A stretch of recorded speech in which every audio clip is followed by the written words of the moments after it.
to interrupt. I see that the discussion already has started, and that's a really good sign.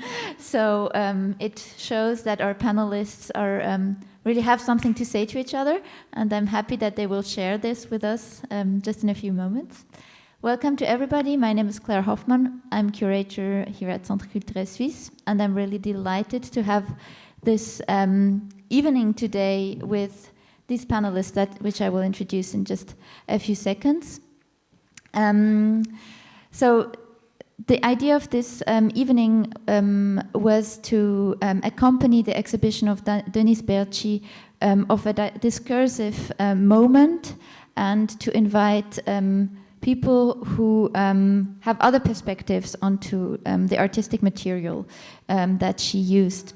And so maybe you already saw the show that is upstairs, or you will have a moment afterwards to see the exhibition and see what we will be talking about. Of course, I would also like to thank the partners who teamed up with us for this event. It is the Nemo Biennale, which we had already the second chance, the second time that we collaborated with the Nemo Biennale, Biennale for Digital Arts. The headquarters is at the CENTQUATRE, if you have a chance to go there to see the show. And then our second partner is Engadine Art Talks, and so this evening today inscribes itself into a series of talks that Engadine Art Talk is organizing outside of Switzerland. And I will just hand over to Christina in a few moments. First, I will take the chance to introduce the panelists very briefly. So we have the honor to welcome Professor Heonik Kwon. Heonik Kwon is senior researcher, fellow in social anthropology at Trinity College University of Cambridge, and currently part of the research group ASA Research Center in Seoul National University. And Heonik Kwon is specialized in social history of the Vietnam War, the Cold War, and the Korean War. And Heonik Kwon was also author in the book that is lying on the table and that was published on the occasion of the exhibition. Then obviously the artist Denise Bertschi is with us tonight. Her work is focusing on research and archive material and on the relationships of Switzerland with various parts of the world, and what post-colonial implications there are between Switzerland and, in this exhibition, specifically Korea and South Africa. She holds an MA in visual arts at the Haute École d'Art in Geneva, and also has a PhD ongoing, part of which is published in this book. And this conversation will be moderated by Adeena Mey, who is managing editor of After All, Journal of Art Context and Inquiry, and a research fellow at Central St. Martin's University, and has also written a lot on curatorial projects, is engaged with the histories and theories of moving images. So thank you very much to the three of you to be here, and I'm handing over to Christina Bechtler, who is the founder of Engadine Art Talks, and will give a brief introduction into what Engadine Art Talks are about, and especially this year's topic. Thank you so much, Claire. And very welcome from the Engadine Art Talks. The Engadine Art Talk is a forum in Switzerland, based in the Engadine, in Swartz actually. And since over 12 years, we invite people, creative people, artists, architects, poetry and performances for a symposium up there. With an always changing theme every year. We have a new theme, and this year's theme is longue durée.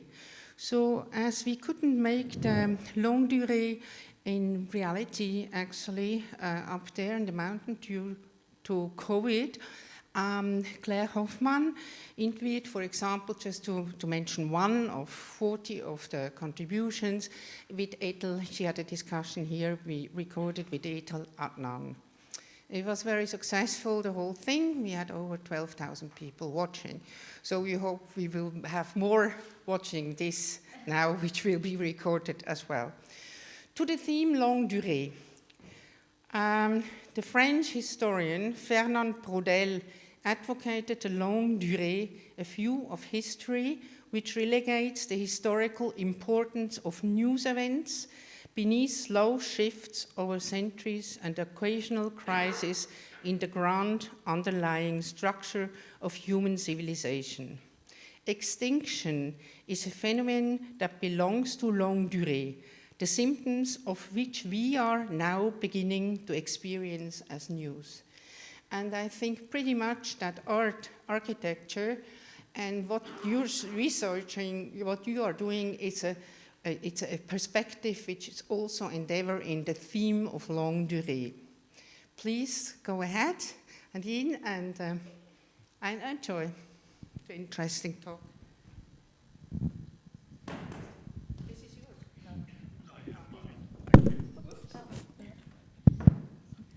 Thank you, Christina, and thank you, Claire, for the lovely introduction. So I have the very pleasurable task and honor to moderate what promises to be a very exciting conversation between Heonik Kwon and Denise Bertschi.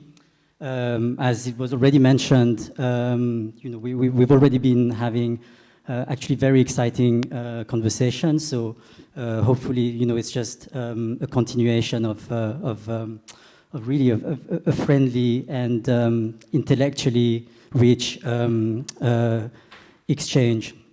And I mean, yeah, I'm very glad to be here because I think we have a real encounter here, an encounter between a social scientist, an anthropologist, and an artist who's also a researcher who borrows, from methods from these fields. And there's obviously a lot of points of contact, mutual interest, but which are, of course, materialized and actualized in very different ways. On one side, academic publishing, and on the other side, also academic publishing, but as you saw, or as you will be able to see afterwards, installations, moving image work.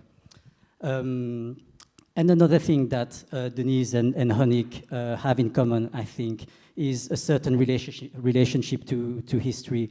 I think both of you have this interest for cracks in the grand narratives of history from which you produce narratives from, let's say, the margins or minor histories in the sense of Gilles Deleuze and Guattari. On the one hand, with Heonik, we have approaches that try to rethink global conflicts, and as Claire mentioned, the Cold War, the Korean War, and on the other hand, Denise, who looks at the grand myth of Swiss neutrality. And I know that both of you want to start with giving a bit of context, but my first question to both of you would be to perhaps just tell us about how you came to, approach your objects of research from the perspective that you have developed in your respective practices. So perhaps we'll start with Denise. Hello, and a very warm welcome also from my side. It is actually true that I have been maybe as one of these Swiss soldiers here with a camera in their hand. During my master's, I went to Korea in a course, which I did, chose to go. And we visited the demilitarized zone, I mean, kind of as close as you can get in Korea.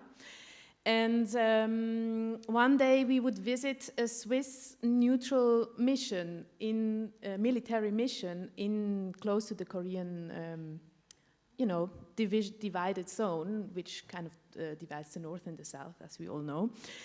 And I was like, okay, what are these men doing here? Actually, there were just 5 Swiss men in a neutral role, and that actually became a very founding moment for me, because yeah, like the Swiss neutrality became really one of my big questions of research. So what does it mean to be neutral? How did Switzerland play out this role to be neutral in their history? Of course, that changed a lot, and I'm still busy with this question today. So yes, this would be my answer. Right. Bonsoir à tous and guten Abend. My take is, I mean, I was provoked by Denise to think about this particular theme.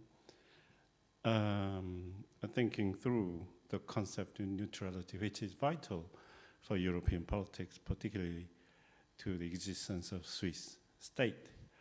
But on the other hand, I think neutral existence is very much part of human ordinary life. And then in the context of civil war, I came to discover through engaging with this particular event that actually there are wars, there are conflicts that are specifically bent on destroying the space of ordinary neutral existence of human, social, and intersocial, and intimate lives. And so neutrality came to appear in a new light to me through preparations for this event. So my talk will be a bit about that. Thank you. You're both interested in, excavating archives to rewrite history, and some of these archives, like as in the work of Denise, belong to what would be called, microhistory. They're not part of the big narrative, of the official narrative. And in the text that you wrote in the book, Heonik, you mentioned a diary by a Korean historian who recorded events during when Seoul was occupied by the North. Correct me if I'm wrong. And you use that as an example that could trigger new directions for historical research and to rewrite some of these historical accounts. Like Denise used, video recordings, film recordings, excuse me, by Swiss soldiers. So my question for both of you would be about the role of these excavated archives, and perhaps the role of artistic research, the role of anthropological research to render them legible, and sort of like recontextualize them, and the value they have, to articulate new discourses, really.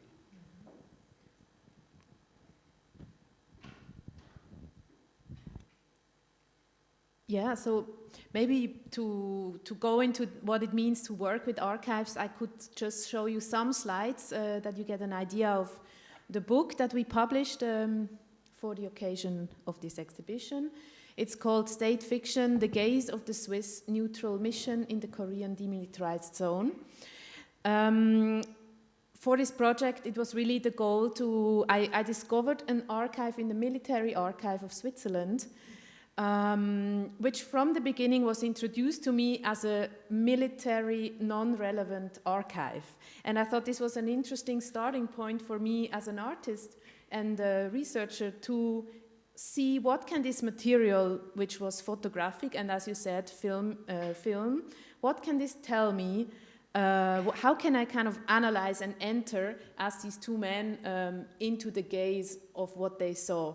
So the whole exhibition that you see upstairs is basically this book. It's photographs that were taken by Swiss soldiers in a neutral agency, in that sense, after the Korean War, or after the ceasefire, we have to be precise, in 1953, where Switzerland was called into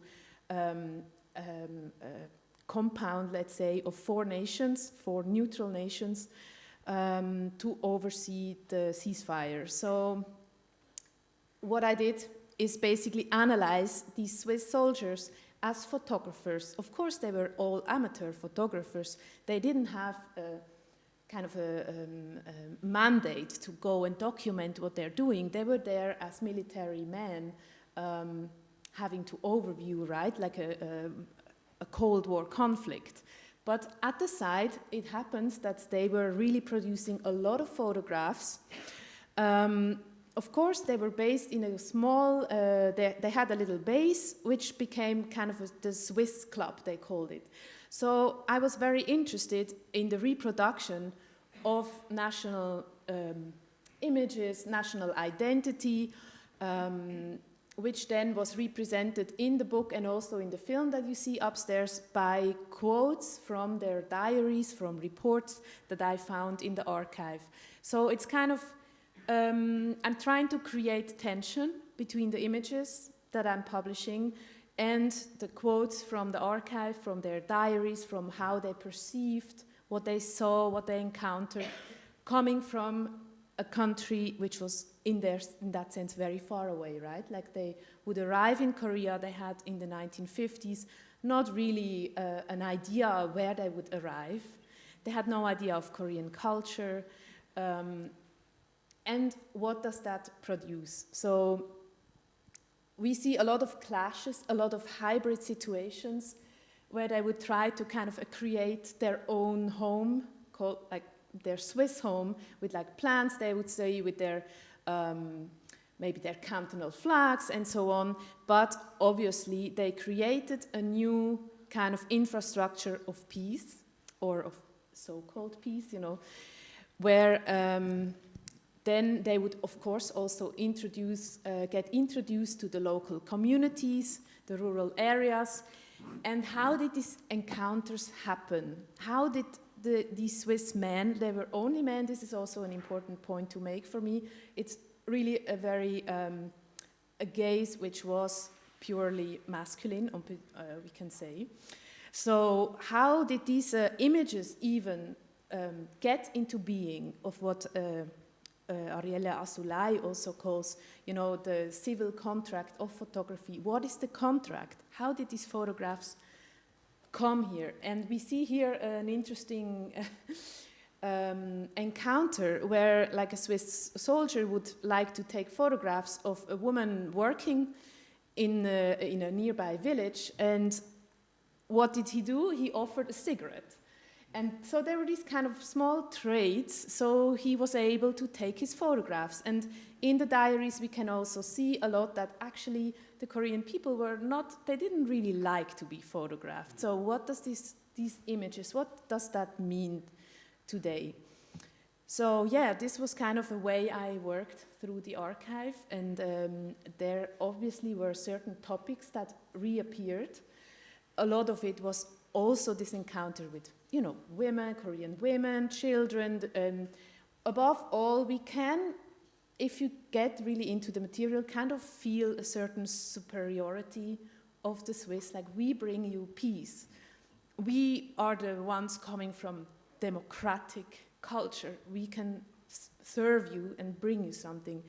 And so I was quite interested in these very small encounters. So exactly, you have time afterwards to look at the book. And yeah, I think this was one way. The other way is by the film, where I edited a lot of the filmic material, so they wouldn't only take photographs, but also film. And what's quite interesting, you can afterwards really just go upstairs and watch the film. I'm not going to show it now. Is because this material is amateur material, we can kind of see quite honestly how they were watching, right? Like by, for example, activating the zoom, they would kind of zoom to what they saw, what was of interest to them. Sometimes it was, to be a bit mean now, was like legs of women, or it was, and by kind of zooming very fast, you could kind of analyze this gaze in a very interesting way. So exactly, this is kind of the way I approached this visual material. Of course, I also wrote about it, a long text here. So, yeah. I mean, of course, there are several ways to contextualize your approach and look at the visual material you used and the way you reworked it. But there's a very interesting point in your text in which you mentioned the exposure of the Swiss soldiers to mainstream American cinema, screenings that were organized as part of the civic or civil life of the American soldiers, and the Swiss soldiers would actually use that as a toolbox, you know, to invent their own visual language, or at least, you know, try to replicate something that they had seen. So, in relation to the title of your work, you know, state fiction, there's an actual fictionalization, you know, fictionalizing by the Swiss soldiers themselves, and they enact and perform, you know, these values of neutrality through filming, through framing, and although it still was in a relatively restrained circle, but these films were actually screened in Korea as part of their non-military activities. But again, where do you actually draw the line? But I think just to you know, remain in the frame of the encounter between your work and Heonik, I would be interested in, you know, to know. I mean, you mentioned that working specifically for this project made you look at new material and eventually rethink certain things. But I would be really curious to know what the kind of historical narrative produced by a visual artwork does to your own work, in, you know, which addresses a similar field and which is driven by similar questions and problematics. Sure. Yeah. Sure. Could you help me? Yes, Denise? I will just put it in place.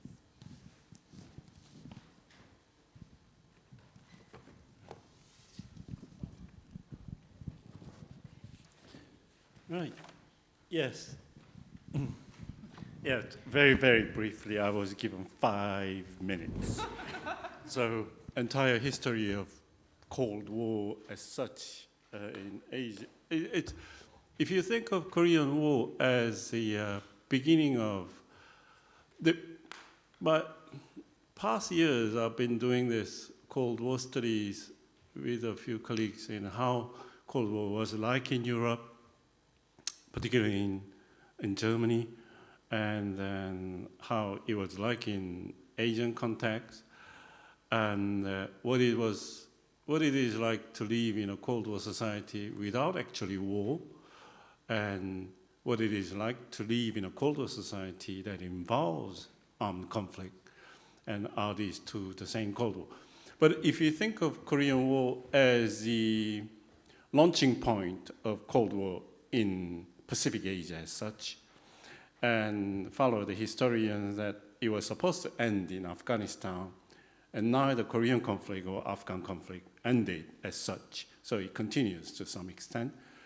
Whereas in Europe, it's definitely over. Well, I mean, in certain circles, yet not really, but it's definitely over.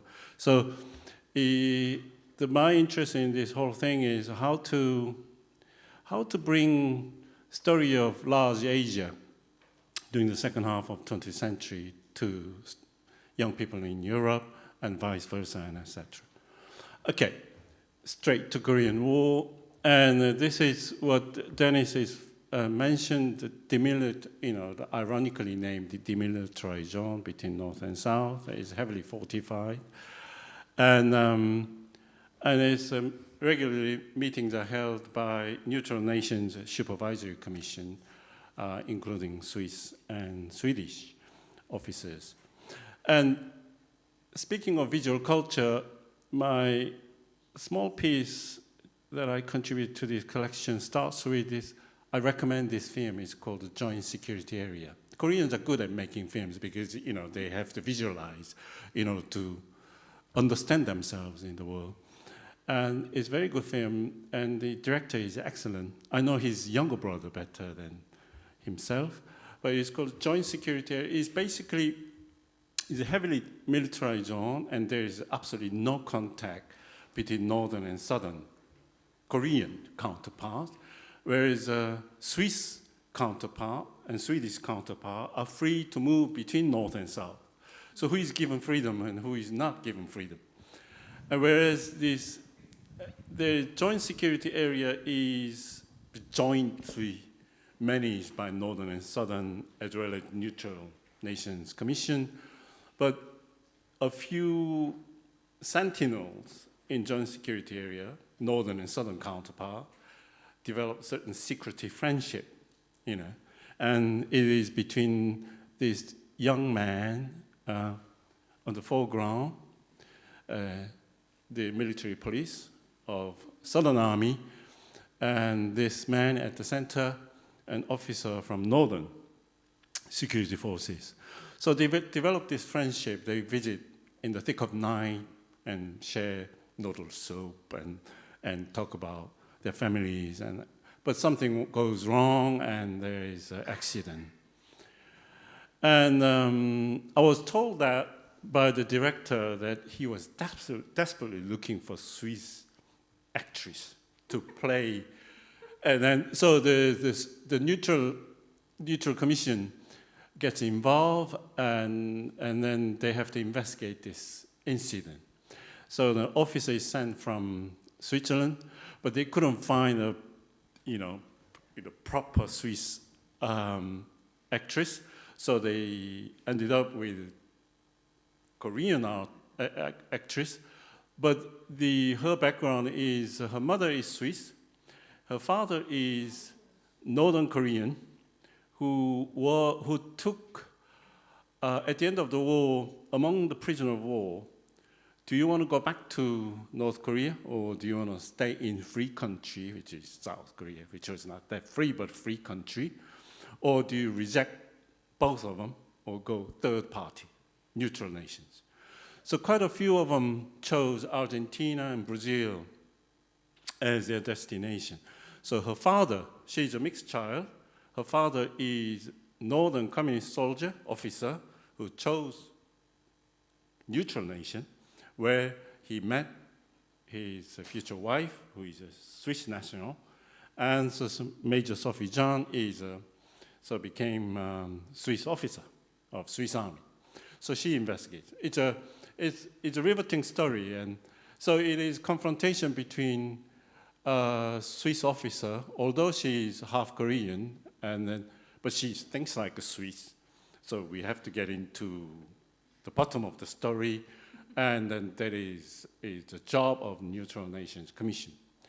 Whereas her partners in this investigation, these two Korean men, both one is Northern and the other is Southern. And it's a complex story, but it's a reasonably tragic story that Sophie doesn't succeed in getting to the bottom of the story, whereas the two men keep telling her that you can't pursue neutrality in this particular incident. There is no such thing as neutral existence in our land. So there is a confrontation between the legal and political position of neutrality versus existential position of non-neutral existence in this particular world. Anyway, so this this contribution gives a brief, very brief meaning of the Korean War in 1950 and 1953. The Switzerland involved itself as a neutral nation. As one is, it's broadly shared view among new works on Korean War that Korean War was a really pivotal world historical event. It made the first world as such, so it contributed to making United States as a major military political power, as a military empire as such. And in Charles Bolin, US ambassador to Soviet Union from 1953 and 57, this is not part of the text because it's borrowing the part of my essay.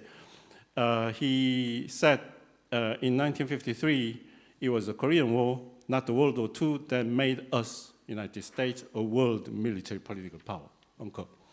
So it made the first world as such, as we know it today. It made the second world as we know it today, according to increasing number of researchers. And those of you who are interested in history, it's not Soviet Russia that involved itself militarily in the Korean conflict, it's China.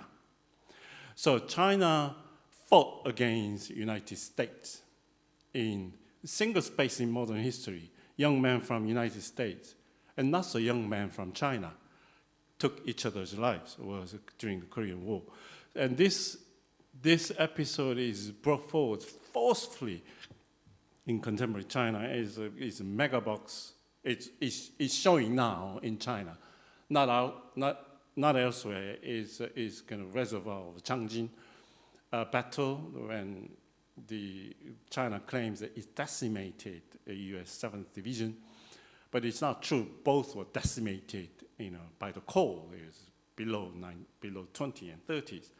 Anyway, it became a truly heroic episode in contemporary China, amidst this ongoing and tragic, unfortunately, very risky Sino-American confrontation as we face up to in today's world.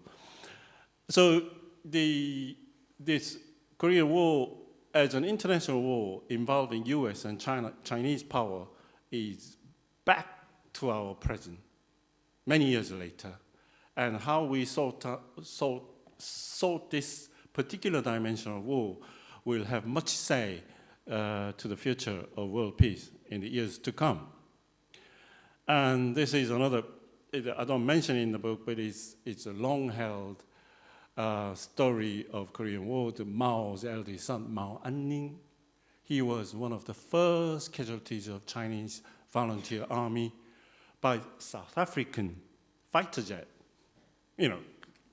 Crazy, why South Africa there? Anyway, so he is buried in North Korea, and he's revered in China, less in North Korea, but it's a political symbol of Sino-North Korean friendship. And also, very briefly, Korean War enabled the birth of the other world in the second half of the 20th century, called the Third World. In 1955, leaders of newly independent nations in Asia and Africa, they brought themselves together into a meeting among post-colonial leaders in Bandung, Indonesia. And then one of the key questions throughout this meeting, and is particularly well understood by this jolly man in the middle, is a Burmese leader, U Nu, was that our task is how not to be like Koreans, how to avoid the civil war.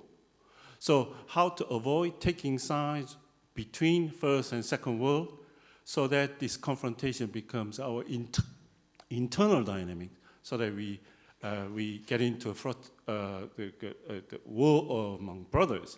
So then we are too weak, so we can't avoid this confrontation, this possibility on our own, so we have to bring our strength together.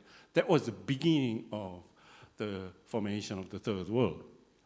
Right, moving away from these big stories of how geopolitical gatherings and fortifications to how people actually underwent at the grassroots level, and shifting, let's say, from the left to the right, right?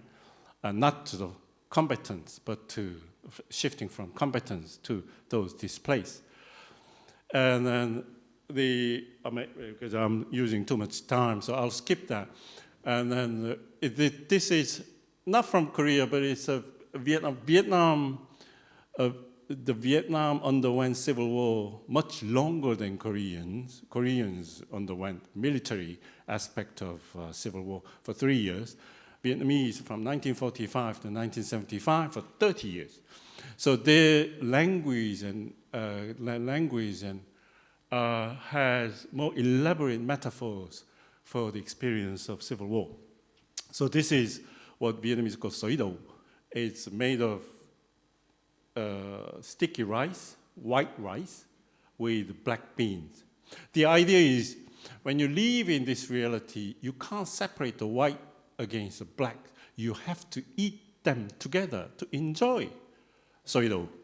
So this soi do in the central and southern Vietnam is major idiom, historical idiom, that when you live in this rural world, during the day, like Saigon soldiers come and claim sovereignty, and during the night, the opposite group comes and claims sovereignty. What do?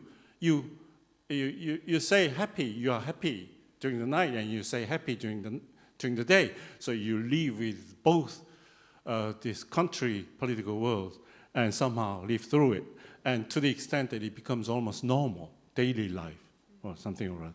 So in the end, and the Cold War in Asia, in these parts, both starting with Korea and Vietnam, and I think there is growing evidence that the same condition is found in large parts of contemporary Afghanistan as well, is that the Cold War in Asia today, the symbolized the Korean conflict, is a reality that systematically destroyed the space of neutrality. I mean, my neighbors and the space of neutrality, which in this context means just ordinary life, human life.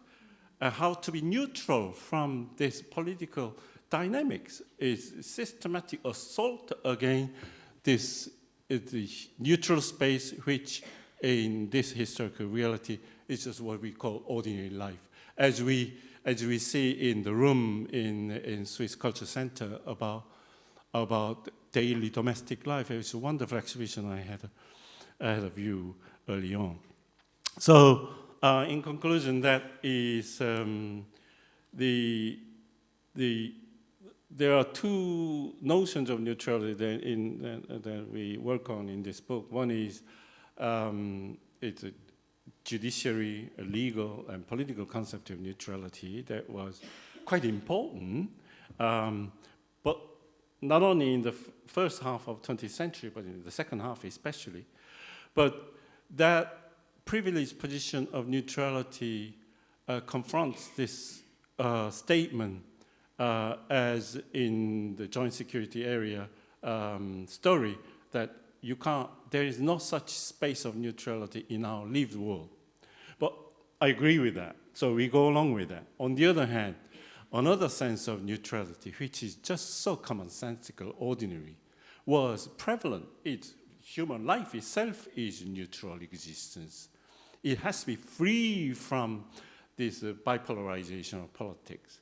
But these political forces systematically made a systematical assault against the existence of space. But nevertheless, people, I think, in the future, one hopes, I do hope at least, by the time the Neutral Supervisory Commission has done its job in Korean Peninsula, which peace, end of Korean War in literal sense.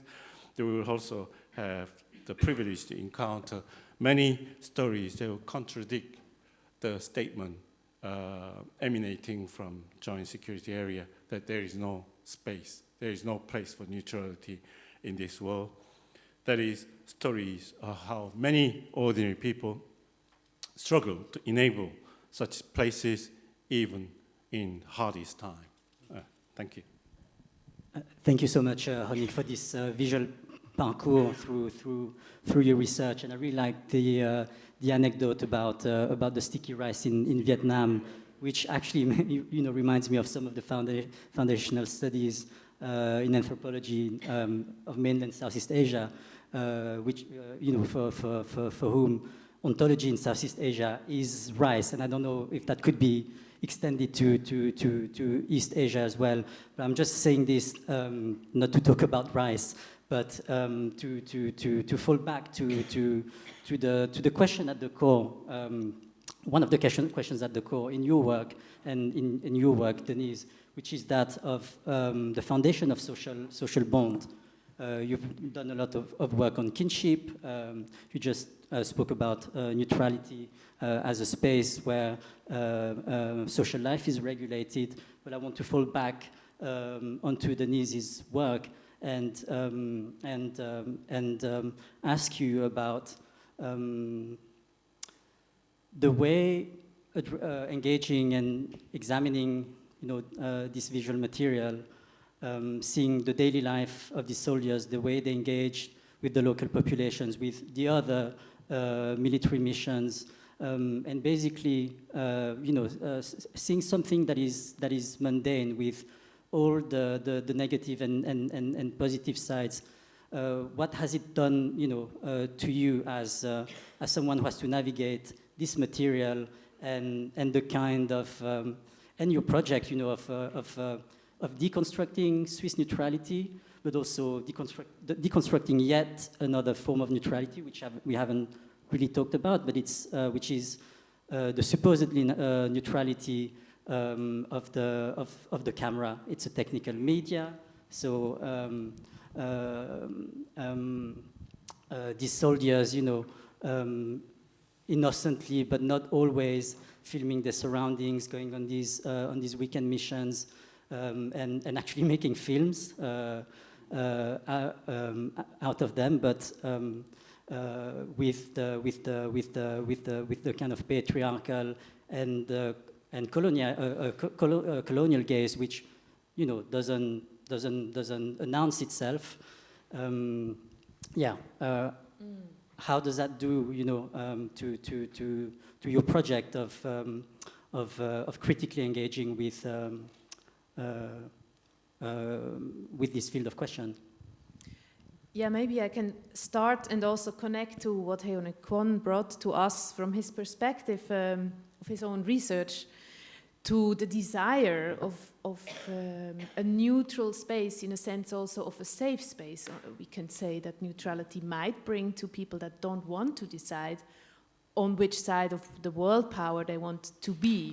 Of course, neutrality is such a complex notion that it can be adapted to your own, to a nation's, a military mission, a private life. Like, you can use it in the way you want, right? Because it's such a neutral term, right? It's kind of not, it's very hard to define, so you can really use it and kind of fictionalize into it what you would like to achieve, and maybe also to hide another goal, right? So this is definitely something, but what I would like to read is just one quote from the book, which came from the diaries of the soldiers, which is, what is so strangely touching here, and it's the first quote also in the book. So what is so strangely touching here is not typically Swiss, but typically human.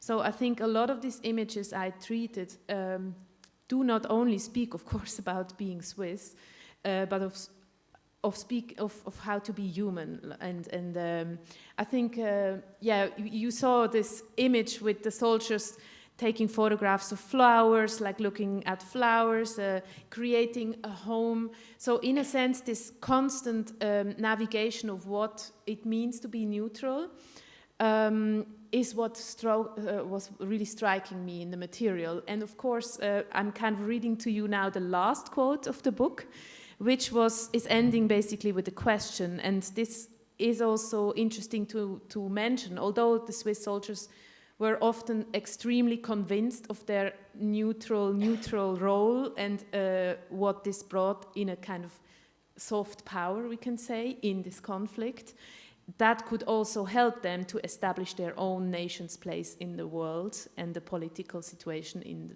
after the Second World War, so we should not forget that. But so the last quote is, are we neutral? Are the others neutral? I have often asked myself. So it's a really basic kind of self-reflective question. And also the film ends with these kind of self-reflecting questions, because I think we have in this supervisory mission, we have Sweden, Switzerland, and then as the Western neutral, that would stand basically for the Western world, for the democratic world, and then the representatives of the North, which would be Poland and Czechoslovakia, representing the communist countries. And this constant negotiation of what does it mean to be neutral, even within these four nations commissions, it was absolutely impossible to be neutral. And this is shown through all the material, basically.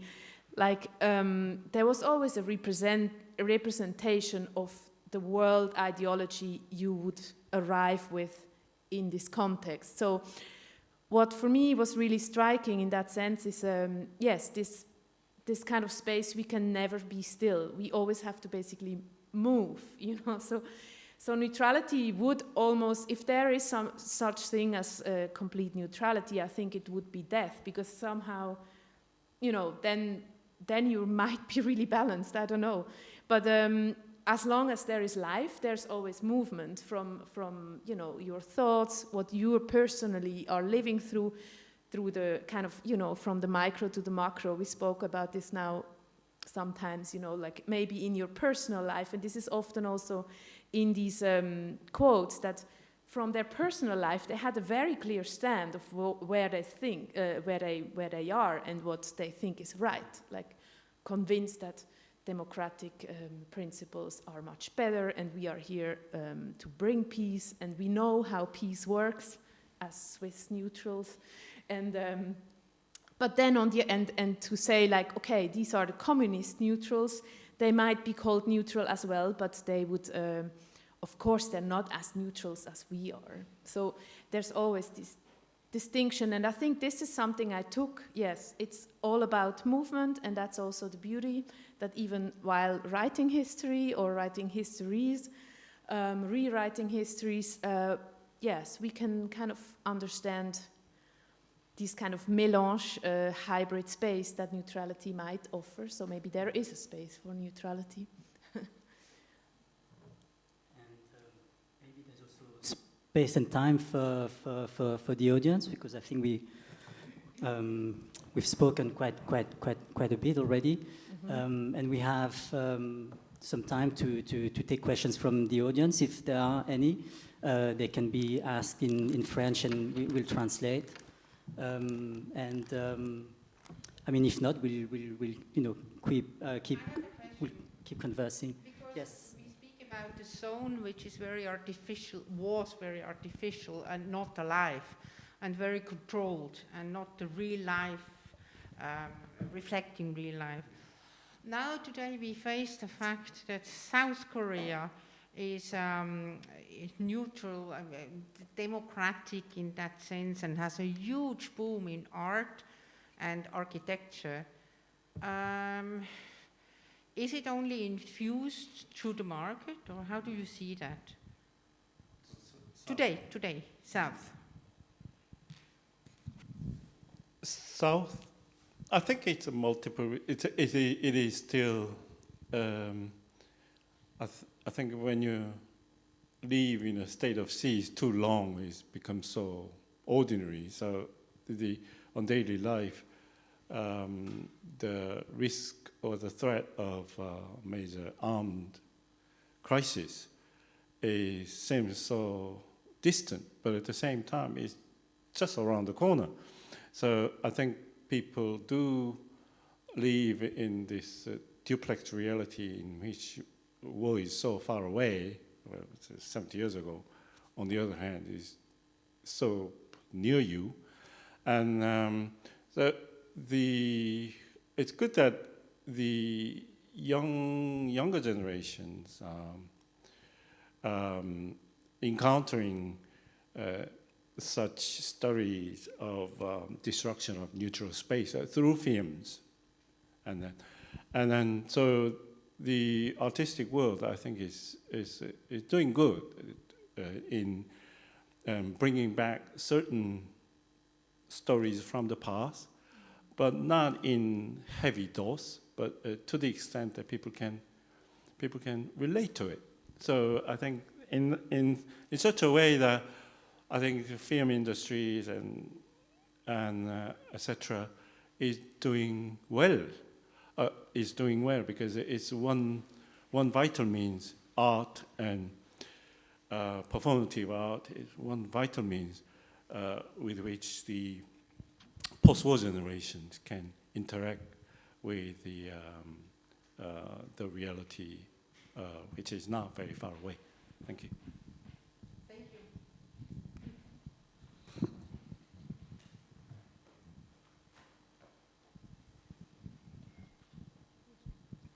Hello. Yes, I had a question. I was wondering if you could tell us more about the source, the Swiss soldier that you were using the image from. So, in the sense that it's still military archive, so is it military because it was like a war zone, so it was classified, or do you think that these images were having some kind of other purpose, like showing it to other military forces in Europe, or was it just personal images that they might just classify because it's war zone? Or do you maybe not know about that?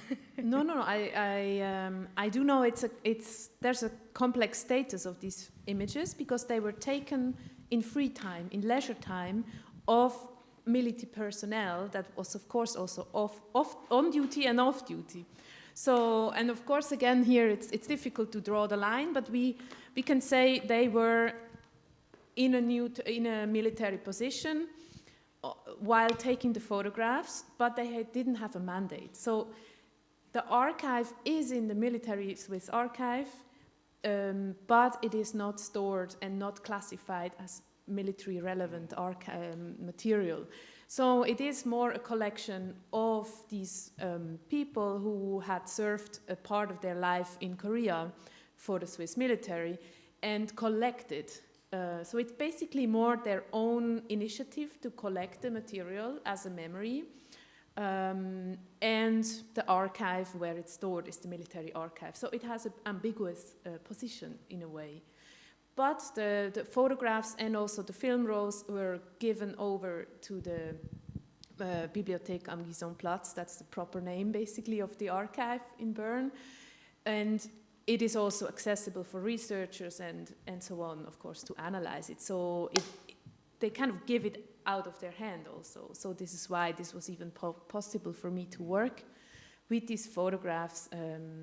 So in that sense, yes, I hope that answered a little bit the status of these images. I mean, what I work here with is mostly when someone died, they would give over the archive, which stayed with the family normally for a long time, and then it would come to the archive. So this is also kind of why I worked only with images from the 50s, 60s up to end of the 70s. Yeah. And I think a crucial thing you write about is that unlike the American mission, which had an official cinema service, military cinema service, Switzerland didn't have one, and I think it's also quite it's quite relevant in terms of the relationship more globally of the Swiss mission towards the rising hegemonic power that the US became in these years. Yes, I mean the influence of the US cinematic culture in the military zone was really enormous. And they watch film a lot. Oh yes, and they did it already in the 1950s, really when the mission started, 53. They basically all lived in tents. Very basic life. This was not really kind of a hotel service or something. It was really a hard mission, in the beginning at least. But for the kind of, to, you know, get their morals together again, they had these film screenings every night. And I have to do further research in what this program exactly was. But definitely, as you already said, like the influence of visual images, of moving images was enormous. And they really took this as a tool to then even access, exactly as you said, like they had this access to the north, which South Koreans didn't have. Or, I mean, just very exceptional people. So in that sense, they used the camera as a tool to enter the north and represent again kind of their friendship, you know, with both sides. And often the camera really became a diplomatic tool also to say like, we are truly neutral, we can travel to the north and the south. And of course, this is not really true. I mean, as you say, the camera in that sense did not stay neutral. It was in that sense in the service of the Swiss and what they wanted with this mission there.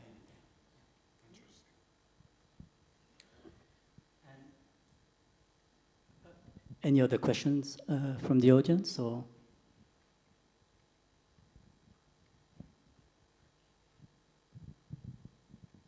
I had a question. Can I ask a question?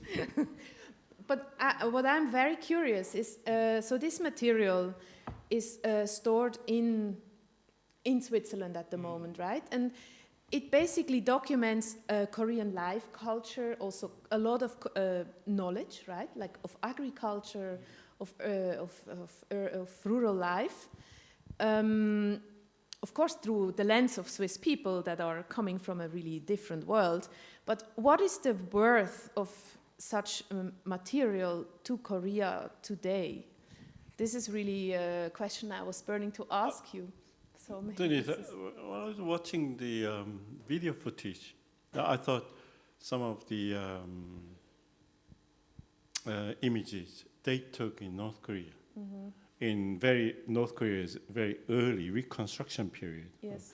You can see that actually in terms of economic life, truly either there is no difference between South and North was higher in living standard, and also the disciplining of children was already very high emotion, and good kids. The northern kids are good kids, behaving well, and southern kids are less good, and some people will think like that, okay. And then. So as I think historical evidence is valueless in this footage, particularly that domain, and the critical visual studies, and that's another matter. Yes. Yeah, I mean one of the interesting things is this camera they carry around has double sense of neutrality or objectivity, both geopolitical as well as aesthetical.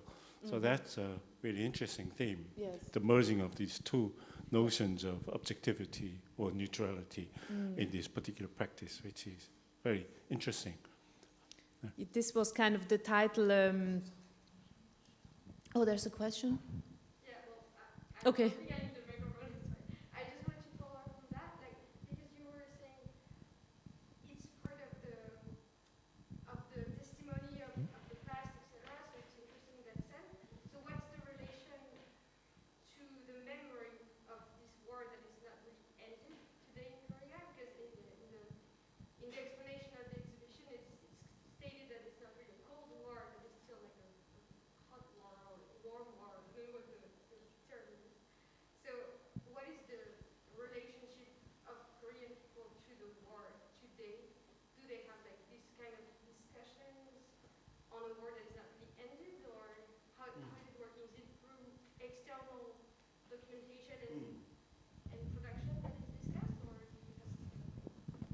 think it's an interesting, very, very important question, actually, because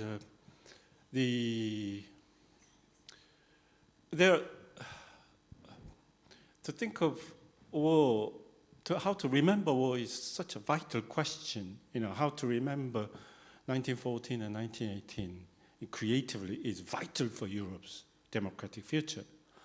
And how to remember 1939 to 45 in a really creative way it's hard to exaggerate. But in the Korean context, I think the southern part, as Christina mentioned, is moving away from northern bosses kind of attacked us, that sort of scheme. So if we say it's a civil war, the northerners could have attacked us and southerners could have attacked them, you know, and both wanted to attack the other. And to create unified singular nation state worthy of the name in their own thinking. So you take position with American imperium or Soviet imperium, you want to bring the whole nation into, you know, align with one word, take side properly. And that is the origin of the Civil War, you know, taking side. Okay, then I think this is a difficult thing to say. I think on the other hand, the slowly waking up younger generation, that what have we done, you know, by trying to create unified, you know, like a nation state or something. We created civil war, affected Northeast Asia, affected First World, Second World, and complicated the world. So why don't it's really high time to take the responsibility. Let's not complicate the world anymore, and you know, and the peace is enough between us. Let's stop complicating the world. I mean, the world is so complicated anyway, and so that's sort of vision for taking responsibility, even though taking side was not their own responsibility. They were bound to take side. They were forced to take side, but they took side and created this war and how to take responsibility for it. And I think that is one way of remembering the Korean War properly or creatively in the future for the next generation. Yeah. And they may need something like a 1968 generation rebellion against previous generation. I'll ask perhaps a last question, as you know we reached the hour almost, to both of you to conclude. I mean, just a couple of years ago when Park Geun-hye was ousted and Moon Jae-in came into power, there were lots of hopes for a reunification of Korea. So Heonik, I wanted to ask you how you foresee that question, and Denise, as someone researching neutrality, if you see any relevance or role of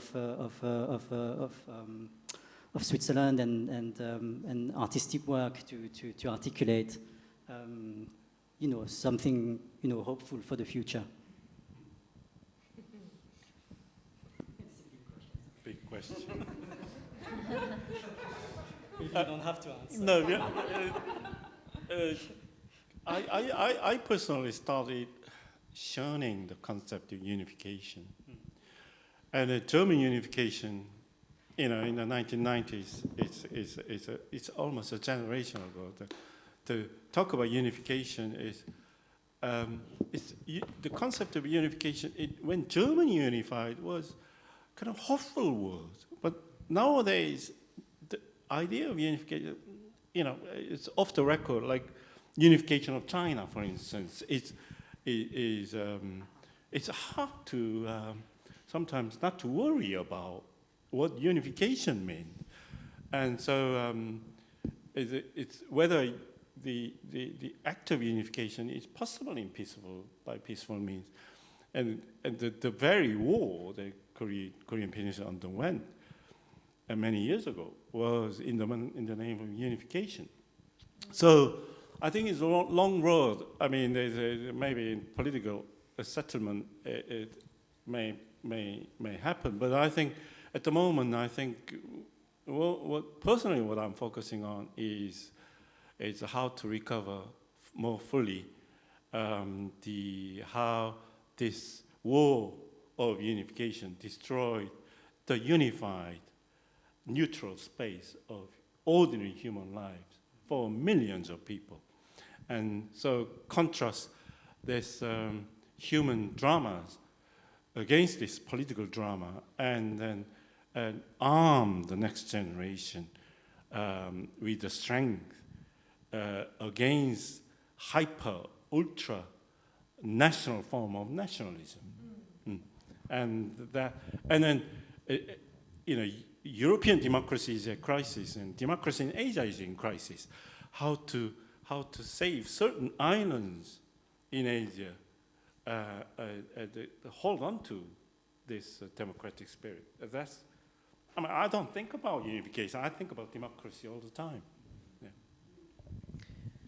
Well, I think I will make it very short, but I think for the case of Switzerland, I kind of hope that through this claim of state fiction, right? This project is called state fiction. I think it's important to not hide behind this kind of so-called neutrality anymore, but to kind of become more, to open the eyes a little bit of what this neutrality did in the world, which was not always something good. So I think it's about deconstructing, basically, in the case of Switzerland, which is really something else, where neutrality has another function. And in that sense, I would say, let's stop hiding behind neutrality and create maybe other fictions, new fictions.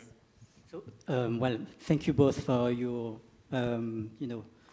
compelling interventions and not conclusions, but you're leaving us with lots of material to think about and to speculate for, hopefully, more hopeful prospects, really. So I would like to thank both of you and invite the audience to join me in thanking you, Denise, and congratulate you again for your exhibition, and Heonik for your really wonderful presentation and an essay in the book. So, please join me in thank you, Denise and Heonik, and thank you for coming. Thank you so much, and please join us for a drink, not in the courtyard as we hoped, but in the accueil.